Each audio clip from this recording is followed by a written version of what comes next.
Comme tous les vendredis, place maintenant à notre page littéraire et elle est consacrée au dernier roman de Catherine Lepelletier, Damas, le scintillement des larmes, paru aux éditions Negmarron. C'est un roman original consacré à Léon Gontran Damas. Il permet de découvrir le poète, dramaturge, homme politique guyanais autrement.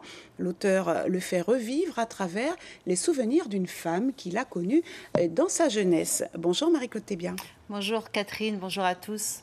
Alors, ce roman consacré donc à Léon Gontran Damas, l'un des pères de la négritude, le rend plus humain et plus accessible. Absolument. Damas, le scintillement des larmes est d'abord un hommage à Léon Gontran Damas, un livre intimiste qui nous amène dans les méandres de la mémoire de Mamoun, une femme arrivée au seuil de sa vie.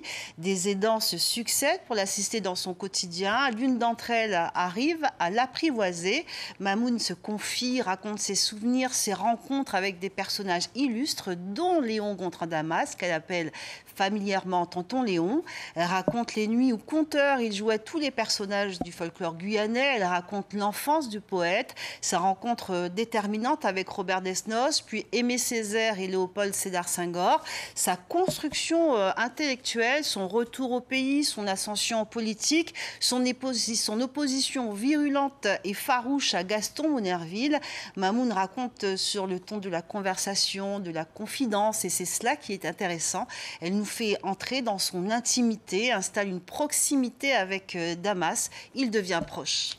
Alors l'auteur a donc écrit un roman qui parle au lecteur. Tout à fait, directement, c'est un livre qui touche vraiment à l'émotion. Le lecteur est touché par Mamoun, cette femme en fin de vie dont le passé s'effrite.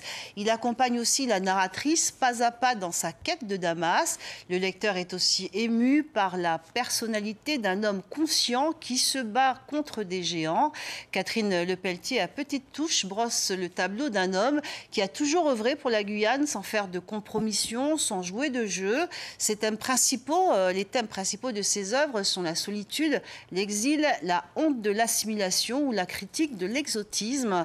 C'est un livre fiction, certes, mais qui vraiment incite à se replonger dans l'œuvre de Damas, dont la dimension politique, intellectuelle, poétique est inégalée, est inégalable en Guyane. Un homme dont la voix s'est tue, vous le savez, en 1978 aux États-Unis. Damas, le scintillement des larmes de Catherine Lepelletier, paru aux éditions Negmarron, Catherine.